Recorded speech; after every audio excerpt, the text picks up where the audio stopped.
আসসালামু আলাইকুম। Finance with Rafiq চ্যানেলে নতুন ভিডিওতে আপনাদের সবাইকে স্বাগত। আশা করি সবাই ভালো আছেন।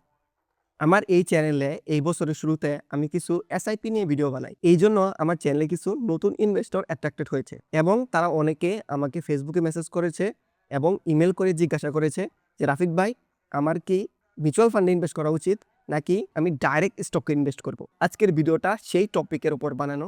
আমরা আজকের ভিডিওতে কথা বলবো মিউচুয়াল ফান্ড ভার্সেস স্টক। আপনার কি উচিত হবে মিউচুয়াল ফান্ডে ইনভেস্ট করা নাকি আপনি ডাইরেক্ট স্টকে ইনভেস্ট করবেন? বেশি কথা না বলে আমরা আমাদের ভিডিওতে চলে যাই। প্রথমে আমরা এক নজরে দেখে নেই মিউচুয়াল ফান্ডের প্রোগুলো, মানে মিউচুয়াল ফান্ডের কি সুবিধা। নাম্বার মিউচুয়াল ফান্ডের যে সুবিধা হচ্ছে হ্যান্ডস অফ ইনভেস্টিং, মানে ইনভেস্টিং নিয়ে আপনার কোনো চিন্তা করতে হচ্ছে না। আপনি যদি মিউচুয়াল ফান্ডের একটা এসআইপি প্ল্যানে সাবস্ক্রাইব করেন অথবা লামসাম করেন, সেটা করেই আপনার কাজ হয়ে যাচ্ছে। আপনার day to day basis investing নিয়ে চিন্তা করতে হচ্ছে না। উদাহরণস্বরূপ, আপনি একজন ডাক্তার, আপনি সারাদিন আপনার পেশেন্ট বা এইগুলো নিয়ে চিন্তা করেন।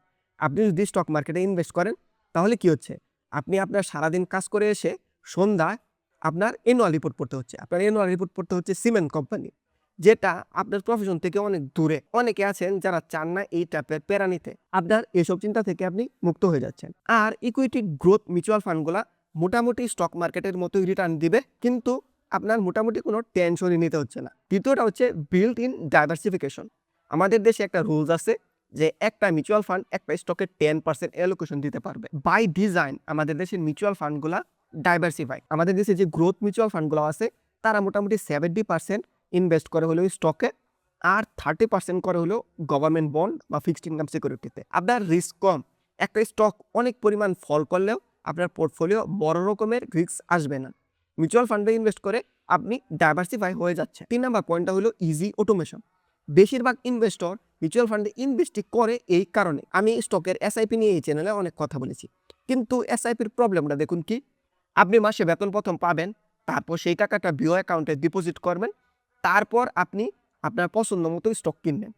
প্রসেসটা কিন্তু অনেক জটিল, আর এখানে অনেক ইমোশন চলে আসে। উদাহরণ দিচ্ছি, গত মাসে আপনি স্কয়ার কিনেছেন 205 টাকা দিয়ে বা 210 টাকা দিয়ে, আজকে কিন্তু হবে 226 টাকা দিয়ে। আপনি ইমোশনাল রিস্কে পড়ে যান। মিউচুয়াল ফান্ডে যদি আপনি এসআইপি করেন, আপনার অ্যাকাউন্ট থেকে টাকাটা অটোমেটিক কেটে যাবে, আপনার এখানে কোনো ইমোশনের জায়গা নাই। ডিভিডেন্ডের ক্ষেত্রেও সেম। আমরা অনেক সময় স্টকের ডিভিডেন্ড পাই, কিন্তু তারপরে স্টকের দাম বেড়ে যায়, তো ওই টাকা দিয়ে আমরা আরো ডিভিডেন্ড রিইনভেস্ট করি না। মিউচুয়াল ফান্ডের প্রত্যেকটা স্কিমে আপনি ওদের বলে দিতে পারেন যে আমার ডিভিডেন্ডের টাকা দিয়ে আপনি আমাকে নতুন ন্যাব কিনে দেবেন। Easy automation. বেশিরভাগ লোক মিউচুয়াল ফান্ডে ইনভেস্ট করে এই প্রসেসটা অটোমেশন করার জন্য। তারপর আছে সিম্পল ট্যাক্স পেপার ওয়ার্ক। আপনি যদি স্টক কিনেন তাহলে আপনার যে ডিভিডেন্ড পাচ্ছেন এইগুলা আপনার সব ট্যাক্স রিটার্নে দেখাইতে হবে। কিন্তু আমাদের দেশে যে সমস্যাটা, মেরিকো, ইবিএল ছাড়া এই কয়েকটা কোম্পানি ছাড়া তাদের চালান নাম্বার পাঠায় না। তো আপনার এইগুলো আপনাদের ইমেল করে কালেক্ট করতে হয়, ওদের ট্যাক্সের চালান নাম্বার। প্রচুর পরিমাণ ঝামেলা। আপনি যদি ডাইরেক্ট ইনভেস্ট করেন ট্যাক্স নিয়ে অনেক ঝামেলা, কিন্তু আপনি যদি মিউচুয়াল ফান্ড ইনভেস্ট করেন তবে মিউচুয়াল ফান্ড কোম্পানি ডিভিডেন্ড এবং এই মাইক্রো ট্রানজ্যাকশনগুলো এই মিউচুয়াল ফান্ড কোম্পানি আপনাকে ম্যানেজ করে দেয়। আর তারপর হলো options for every goal. Mutual ফান্ডের বিভিন্ন রকমের স্কিম আছে, যেরকম ইনকাম ফান্ড, তারা শুধুমাত্র ট্রেজারি বন্ডে ইনভেস্ট করে। আছে গ্রোথ ফান্ড, যারা অ্যাগ্রেসিভলি স্টকে ইনভেস্ট করে। এবং আছে ব্যালেন্স ফান্ড, যারা কিছু টাকা স্টকেও রাখে এবং কিছু টাকা ট্রেজারি বন্ডেও রাখে। রিস্কের উপর বেস করে আপনি এগুলা পিক করতে পারেন। এইগুলাই হলো মিউচুয়াল ফান্ডের গুল। এখন আমরা কনসে চলে যাই। মিউচুয়াল ফান্ডের যে সমস্যাগুলো, মিউচুয়াল ফান্ডের যে অসুবিধাগুলো, সেটা আমরা বলবো। 1 নাম্বার পয়েন্ট, যেটা আমার জন্য মিউচুয়াল ফান্ড ড্রিল বেকার, সেটা হচ্ছে ফিস। আমাদের দেশের মিউচুয়াল ফান্ডগুলা 2 থেকে 2.5% ফি নেয়। এটা অনেক বেশি ফি, আমার পার্সোনাল ওপিনিয়ন। আপনি যদি ইন্ডিয়াতে যান, এর ফি 10 ভাগের 1 ভাগ। এই জিনিসটা আমার কাছে ড্রিল বেকার মনে হয়। আমি আপনাদের সহজ একটা ছোট্ট এক্সাম্পল দিচ্ছি। আমি শান্তাই এমসির এসআইপি ক্যালকুলেটরটা ইউজ করছি। একজন ইনভেস্টর 15,000 টাকা মান্থলি ইনভেস্ট করলো, সে 15 বছরের জন্য ইনভেস্ট করবে, রাফলি 12% সে রিটার্ন পেল। মিউচুয়াল ফান্ডগুলোতে আপনি লং টার্মে 12-14% মতো রিটার্ন পাবেন। এসআইপি করলে 12% যদি রিটার্ন পান, তাহলে আপনার রিটার্ন হচ্ছে কত? 75 লক্ষ টাকা। আপনার মনে হচ্ছে মোটামুটি ভালো একটা রিটার্ন। আরেকটা ক্যালকুলেটর নিয়েছি সেম, এই যে দেখুন, তো সেম নাম্বার গুলাই দেওয়া। 15,000 টাকা প্রতি মাস, 15 বছর সময়, 12 হচ্ছে রিটার্ন। কিন্তু একটা জিনিস দেখুন, আমরা চেঞ্জ করি। আমরা এই 12 এর বদলে আমরা 14 দিই। 2% যে রিটার্নটা মিউচুয়াল ফান্ড নিয়ে নিচ্ছি, আমরা 2% এক্সট্রা দিই। এখানে হচ্ছে 75 লক্ষ টাকা, আর এখানে হচ্ছে 91 লক্ষ টাকা, মানে আপনার 16 লক্ষ টাকার মতো বেশি হচ্ছে। এই মাত্র 2% রিটার্ন কমের কারণে মিউচুয়াল ফান্ডের রিটার্নের কোনো গ্যারান্টি নাই। এই ফিটা আপনার কাছ থেকে নিবেই। এই ফিটা ডেইলি প্রত্যেক দিনে কাটে। ধরেন একটা মিউচুয়াল ফান্ডের স্কিমের ফি হচ্ছে 2%। তো 365 দিন আপনার ওই 2%কে 365 দিয়ে ভাগ দিবে, আর ওরা ওই ফিটা প্রত্যেকটা দিনের ফি প্রত্যেকটা দিন কেটে রেখে দিবে। তো আমার কাছে এই ফিটা একটু অ্যাবনর্মাল ফিট মনে হয়েছে, তো এই জন্য আমি মিউচুয়াল ফান্ডে ইনভেস্ট করি না। তারপরের পয়েন্টটা হচ্ছে zero control over exact company you own. মানে কি, আপনার কোনো কন্ট্রোলই নাই আপনি কি কোম্পানি ওন করছেন। মিউচুয়াল ফান্ডের ফান্ড ম্যানেজার ডিসাইড করছে কি কোম্পানি কিনছে। আরেকটা এক্সাম্পল দেই, গত 2-3 মাসে সিটি ব্যাংকের প্রচুর পরিমাণে একটা র্যালি হয়েছে। সিটি ব্যাংকের স্টকটা 20 টাকা 22 টাকা থেকে 31 টাকায় চলে আসছে, 30-40% মতো একটা গেইন হয়েছে। কিন্তু আপনি যদি আমাদের টপ মিউচুয়াল ফান্ডগুলোর পোর্টফোলিও দেখেন, ওরা এইবার সিটি ব্যাংকটাকে পিক করেনি। মানে কি, ওরা বড় রকমের একটা র্যালি থেকে বাদ পড়ে গেছে। ওরা অন্য ব্যাংকগুলো পিক করেছে, ব্র্যাক ব্যাংক ভালো ব্যাংক পিক করেছে, কিন্তু ওরা সিটি ব্যাংক পিক করেনি। আমার পার্সোনাল ওপিনিয়নে ওদের সিটি ব্যাংকটা পিক করা উচিত ছিল, কিন্তু এটা ফান্ড ম্যানেজার মনে করেনি। এখানে আমি কাউকে দোষ দিচ্ছি না, আমি শুধু এটা বোঝাচ্ছি আপনি যদি মিউচুয়াল ফান্ডে স্কিম কিনেন, আপনার ফান্ড কোন কোম্পানি শেয়ার কিনছে তার উপর আপনার কোনো কন্ট্রোলই নাই। আর আরেকটা জিনিস অ্যাড করে দিই, মিউচুয়াল ফান্ড যে কাজটা করছে এটা এরকম না যে তারা একদম একটা সিক্রেট কাজ করছে। তাদের ফান্ড যে আছে, তাদের স্টকগুলা প্রতি 3 মাস পরে পরে তাদের ওয়েবসাইটে এটা পাবলিশ করতে হয়। আপনি রিটেল ইনভেস্টর হিসেবে আপনি দেখতে পারবেন যে মিউচুয়াল ফান্ড কি স্টকগুলা কিনছে। তারপরের পয়েন্টটা হচ্ছে fund managers incentive might not matches yours. Company বা ম্যানেজমেন্টের ইনসেন্টিভ আপনার সাথে নাও মিলতে পারে। একটা এক্সাম্পল দিই, আপনি যদি ইন্ডিয়াতে সৌরভ মুখার্জির ইন্টারভিউ দেখেন, অথবা নীলেশ শাহর ইন্টারভিউ দেখেন, অথবা আপনি যদি ওয়ারেন বাফেটের ইন্টারভিউ দেখেন, ওনারা এসে কি বলবে? ওনারা এসে যে বলে যে দেখেন ভাই, আমার ঘর বাড়ি ছাড়া আমার যা সম্পত্তি আছে তাই 100% আমার ফান্ডে ইনভেস্টেড। মানে কি, আমার ফান্ড যদি লস করে আমি লস করব। কিন্তু আমাদের দেশের অনেক ফান্ড ম্যানেজার আছে যাদের তাদের নিজের ফান্ডে কোনো ইনভেস্টমেন্ট নাই, তারা শুধুমাত্র এখানে এমপ্লয়ি, মানে তারা বেতন পায়। তার মানে কি, এইখানে তারা এরকম ডিসিশন নিতে পারে, তারা শর্ট টাইম থিঙ্কিংয়ের ডিসিশন নিতে পারে। আমি শর্ট টাইমে একটু পারফরমেন্স দিয়ে দিলাম, তাইলে আমার স্যালারি বাড়বে।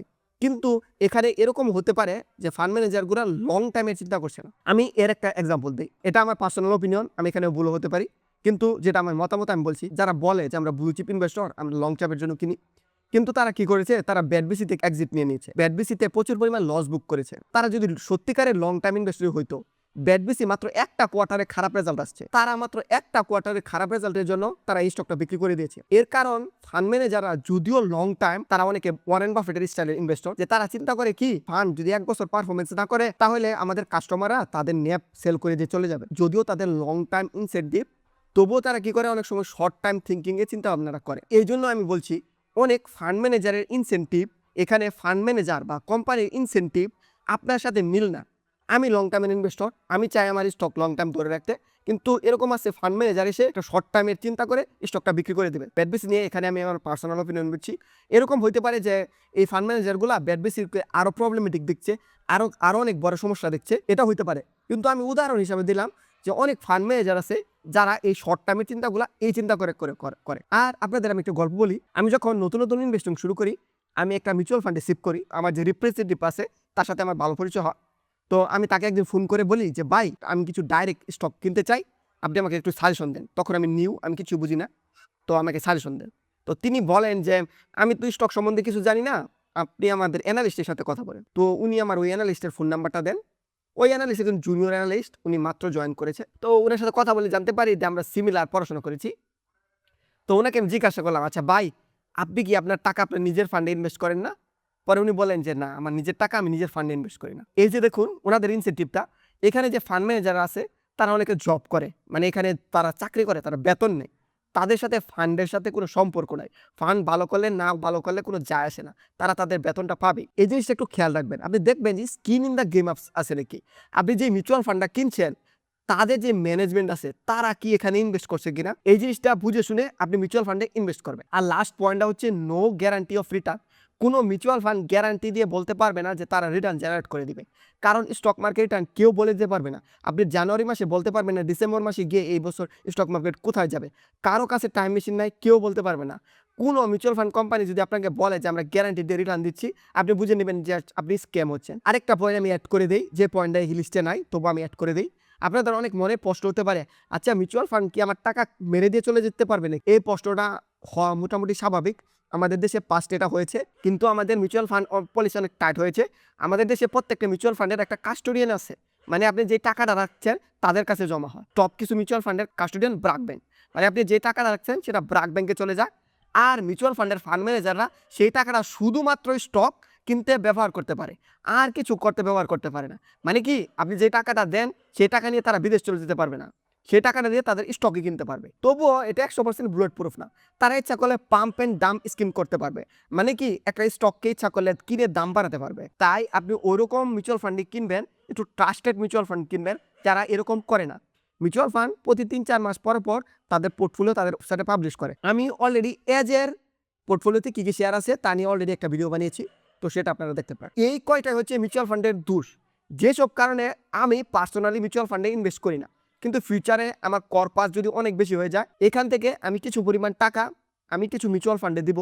কিছু কিছু মিউচুয়াল ফান্ড আছে যেরকম এজ, ভিআইপিবি, তাদের প্রতি আমার প্রচুর পরিমাণ রেসপেক্ট আছে। তাদের ফান্ড ম্যানেজারকে আমি পার্সোনালি ফলো করি এবং তাদের আমি অনেক বড় ফ্যান। ফিউচারে আমার কর্পাস যদি অনেক বেশি হয়, আমি আমার কিছু অ্যালোকেশন এসব মিউচুয়াল ফান্ডে দিব। আপাতত আমি আমার পোর্টফোলিও স্টক এবং বন্ড যে অ্যালোকেশনটা আছে সেটা আমি নিজে নিজে ম্যানেজ করি। তো চলুন এখন আমাদের নেক্সট পার্টে চলে যাই, আমাদের ফেভারিট পার্টে চলে যায়। আমার এখানে প্রচুর পরিমাণ স্টক ইনভেস্টর আছে, তো এই পার্টটা তাদের আশা করি ভালো লাগবে। ডাইরেক্ট স্টকে ইনভেস্টিংয়ের প্রোসটা আমরা প্রথমে দেখি। 100% control over what you buy sell. 100% control over.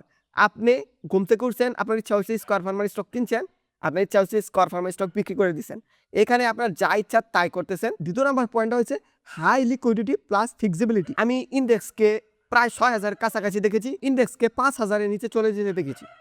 কিন্তু এই পুরা সময়টাইতেই আমার পোর্টফোলিওতে এমন কিছু স্টক ছিল যেটা প্রফিটে ছিল। যেহেতু আমার একটা ডাইভার্সিফাই পোর্টফোলিও, আমার পোর্টফোলিওতে এমন কিছু শেয়ার ছিল যেটা সবসময় প্রফিটে। এইখানে আমার কিছু পরিমাণ লিকুইডিটি আছে। ইভেন মার্কেট বটম থেকে যত বটমই থাকুক, আমি কিছু শেয়ার প্রফিটে সেল করতে পারবো। কিন্তু আপনি যদি মিউচুয়াল ফান্ডকে ডাউন মার্কেটে বিক্রি করেন, আপনি পুরাটা বিক্রি করে দিচ্ছেন, মানে কি আপনি লস বুক করে নিচ্ছেন। তো এই জন্য মিউচুয়াল ফান্ড থেকে আমার মতে স্টকের মধ্যে লিকুইডিটিটা বেশি, কিন্তু এর জন্য দুইটা জিনিস মেনটেন করতে হবে। আপনার পোর্টফোলিওটা ডাইভার্সিফাই থাকতে হবে। আপনি যদি একটা দুইটা স্টকে আপনার সব টাকা রাখেন আর একটা দুইটা স্টক যদি বটমে চলে যায়, তাহলে আপনি বড় রকমের লস বয়ে যাবেন, আপনার লিকুইডিটি থাকছে না, আপনার পারচেস পাওয়ার থাকছে না। আপনি যদি একটা ডাইভার্সিফাইড পোর্টফোলিও বানান, আমার মতে আপনার লিকুইডিটি মিউচুয়াল ফান্ড থেকে বেশি। তারপর হচ্ছে হায়ার আপসাইড। মিউচুয়াল ফান্ডের রিটার্নটা মোটামুটি লিমিটেড।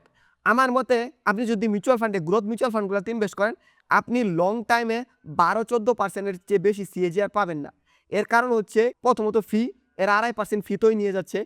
তারপর হচ্ছে গিয়ে এদের কিছু টাকা ট্রেজারি বন্ডে ইনভেস্ট করে, এরা কনজারভেটিভ ডিসিশন নেয়, এখান থেকে রিটার্নটা লিমিটেড। কিন্তু আপনি যদি স্কিল ইনভেস্টর হন, আপনার প্রচুর পরিমাণ রিটার্ন পাওয়ার পসিবিলিটি আছে। আমি এই ভিডিওর একটু আগে যেরকম দেখাইলাম, মাত্র 2% রিটার্নে লং টাইমে আপনি 20 লক্ষ টাকা বেশি রিটার্ন পাচ্ছেন। এখান থেকে প্রচুর পরিমাণ রিটার্ন পাওয়ার পসিবিলিটি আছে। রাকেশ ঝুনঝুনওয়ালা, ওয়ারেন বাফেট, তারা তো মিউচুয়াল ফান্ডে ইনভেস্ট করে না। তার মানে আপনার যদি বড় রকমের গোল থাকে, আপনার যদি অনেক রিচ হওয়ার গোল থাকে, আর আপনি যদি স্কিল হন, আপনি স্টক মার্কেট থেকে ডাইরেক্ট হতে পারবেন। কিন্তু মিউচুয়াল ফান্ড থেকে আপনার রিটার্নটা লিমিটেড। যেরকম ব্র্যাক ব্যাংক, এই যে দেখুন, ব্র্যাক ব্যাংকের স্টকটা 2 বছর আগেও ছিল 30 টাকা, সেই স্টকটা আজকে প্রায় 90 টাকাতে ট্রেড হচ্ছে, 90 টাকার কাছাকাছি চলে আসছে। তো এই 3 বছরে স্টকটার দাম 3 গুণ বেড়ে গেছে। তো স্টক থেকে প্রচুর পরিমাণ রিটার্ন হওয়ার পসিবিলিটি আছে, আবার এখান থেকে লস হওয়ার পসিবিলিটি আছে, যেটা আমরা কোন সেকশনে আলোচনা করব। তারপরের পয়েন্টটা হচ্ছে ডিভিডেন্ড, যেটা আমার সবচেয়ে পছন্দের একটা জিনিস। আপনি যদি মিউচুয়াল ফান্ডে ইনভেস্ট করেন, মিউচুয়াল ফান্ড বছরে একবার ডিভিডেন্ড দেয়, আর খুব অল্প পরিমাণ ডিভিডেন্ড দেয়। আপনি যদি ডাইরেক্ট স্টকে ইনভেস্ট করেন, আপনি বছরের বিভিন্ন টাইমে ডিভিডেন্ড পেতে পারেন। যেরকম মেরিকো স্টক প্রতি কোয়ার্টার 3 মাস পরে পরে ডিভিডেন্ড দেয়, স্কয়ার ফার্মা জানুয়ারি মাসে ডিভিডেন্ড দেয়, ব্যাংকের স্টকগুলা জুন জুলাই মাসে ডিভিডেন্ড দেয়। তো এরকম আপনি সারা বছর বিভিন্ন টাইমে নতুন করে একটা ক্যাশ ফ্লোর সোর্স হয়ে যায়। আমরা অনেকে আছি যারা চিন্তা করি যে ফাইন্যান্সিয়াল ফ্রিডম পাবো, যে আমাদের পোর্টফোলিও এত বড় হবে যার থেকে এমন পরিমাণ ডিভিডেন্ড আসবে যা দিয়ে আমার মাসের খরচ চলে যাবে। আমরা অনেকে চিন্তা করি। তো আমাদের মতো লোকেদের জন্য কিন্তু এই স্টক ডিভিডেন্ডটা প্রিফারেবল। আমরা বছরে বিভিন্ন টাইমে অল্প অল্প করে টাকা পাচ্ছি, কোম্পানি ইপিএস জেনারেট করছে, তা থেকে আমাদের রিওয়ার্ড করছে। তো ডিভিডেন্ড অন্যতম একটা কারণ স্টকে ডাইরেক্ট ইনভেস্টিং করার জন্য। তারপর হচ্ছে you building real investing skill. আমার মতে এটাও একটা অনেক গুরুত্বপূর্ণ কারণ, কিন্তু আমরা অনেক মানুষ এটা নিয়ে চিন্তা করি না। উদাহরণস্বরূপ, আমি যদি এই মার্কেটে 10 বছর সার্ভাইভ করতে পারি, তাহলে আমি অনেকগুলা মার্কেট সাইকেল দেখতেছি, আমি অনেকগুলা অ্যানুয়াল রিপোর্ট পড়তেছি, আমি অনেকগুলা বই পড়তেছি, আমি অনেক কিছু জানতেছি। 10 বছর পর আমার প্রচুর পরিমাণে একটা স্কিল হয়ে যাবে, আমি একটা অনেক ভালো ইনভেস্টর হয়ে যাব। কিন্তু আপনি যদি 10 বছর মিউচুয়াল ফান্ডে ইনভেস্ট করেন তাহলে আপনার কিন্তু কোনো স্কিল হচ্ছে না, আপনি কিন্তু কিছু জানতেছেন না, আপনার টাকা কোথায় আছে কি আছে সে সম্বন্ধে আপনার কোনো নলেজ হচ্ছে না। আপনি স্টক মার্কেটে ডাইরেক্ট ইনভেস্টিংয়ের মাধ্যমে আপনি এই স্কিলগুলো পেয়ে যাচ্ছেন। কেউ যদি স্টক মার্কেটে 10 বছর সার্ভাইভ করতে পারে, আমি মোটামুটি গ্যারান্টি দিয়ে বলতে পারি সে মোটামুটি অনেক ভালো একটা ইনভেস্টর হয়ে যাবে, শুধু 10 বছর সার্ভাইভ করতে পারে। এই স্টক মার্কেটে ইনভেস্ট করে আমরা রিয়েল স্কিল শিখছি। আর আমরা অনেকে আছি যাদের আমাদের এই স্টক নিয়ে রিসার্চ করতে ভালো লাগে, কোম্পানি সম্বন্ধে জানতে ভালো লাগে। আমরা যখন ফাইন্যান্সিয়াল ফ্রি হয়ে যাব তো আমাদের তো আর কিছু করা থাকবে না, আমরা এসব নিয়ে পড়াশোনা করে আমাদের ব্রেনটাকে শার্প রাখতে পারবো। ডাইরেক্ট স্টকে ইনভেস্ট করার এটা আরেকটা হচ্ছে ভালো দিক। এখন আমরা চলে যাই স্টক মার্কেটের কনসগুলো, স্টক মার্কেটের কী অসুবিধা, স্টক মার্কেটের কী সমস্যা সেটা নিয়ে আমরা আলোচনা করি। High risk of big emotional mistake. Stock market কি হয়, একদিন এখানে থাকে, একদিন এখানে থাকে, একদিন এখানে থাকে, প্রচুর পরিমাণে ইমোশনাল সিদ্ধান্ত নিতে হয়, আপনার ডিসিশনে ভুল হতে পারে। আপনি একটা স্টক দাম বেড়ে গেছে সেটা কি প্রফিটও বুক না করেন তাহলে ভুল হতে পারে, আবার যদি প্রফিটও বুক করেন তাহলে ভুল হতে পারে। প্রচুর পরিমাণ ইমোশনাল মিস্টেক করার জায়গা আছে। এইটাই হচ্ছে স্টক মার্কেটের সবচেয়ে বড় রিস্ক, যে আমি একটা ইমোশনাল ডিসিশন নিয়ে একটা বড় রকমের লসের সম্মুখীন হয়ে গেলাম। Required heavy time, efforts and research. Stock মার্কেটে ইনভেস্ট করতে গেলে প্রচুর পরিমাণ এটার পিছনে টাইম যায়, প্রচুর পরিমাণ এফোর্ট যায় এবং প্রচুর পরিমাণ রিসার্চ করতে হয়। আপনি যদি একটা কোম্পানির স্টক কিনেন সেটাকে আপনি কোয়ার্টারলি ট্র্যাক করতে হয়, কি ইপিএস আসলো কোয়ার্টারে, বছরে কি অ্যানুয়াল রিপোর্ট আসলো, কি কোনো নিউজ আসলো, কই কি আসলো, এসব সব আপনার ট্র্যাক করতে হয়। তো এটা প্রচুর পরিমাণ টাইম কনজিউমিং। তারপরে হচ্ছে complex tax trekking for ডিভিডেন্ডস and capital gain. আমাদের দেশে কোম্পানিগুলো ডিভিডেন্ড দেওয়ার পর তার চালান আপনার কাছে পাঠায় না। মেরিকো, ইবিএল এবং কিছু কিছু টপ কোম্পানি আছে যারা এই কাজটা করে, তাদের ধন্যবাদ। কিন্তু আমাদের দেশের অনেক কোম্পানি আছে তাদের ট্যাক্সের চালান রিপোর্ট পাঠায় না। আপনার যখন আপনি ট্যাক্স সাবমিট করতে যাবেন তখন এগুলো ঠিক করে পাওয়া যায় না। তো ট্যাক্স ম্যানেজ করা অনেক ঝামেলা।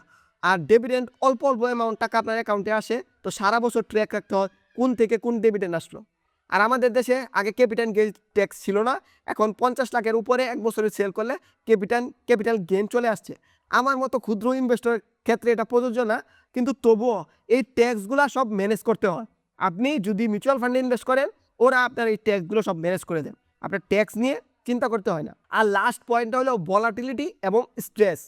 তো স্টকের দাম কমে গেলে অনেকে রাতে ঘুমাতে পারে না, তো এই সমস্যাগুলি হয় ডাইরেক্ট স্টকে ইনভেস্ট করলে। নেক্সট স্লাইডে এখন প্রশ্ন হচ্ছে কোনটি আপনার জন্য, আপনি কোন জিনিসটাকে পিক করবেন?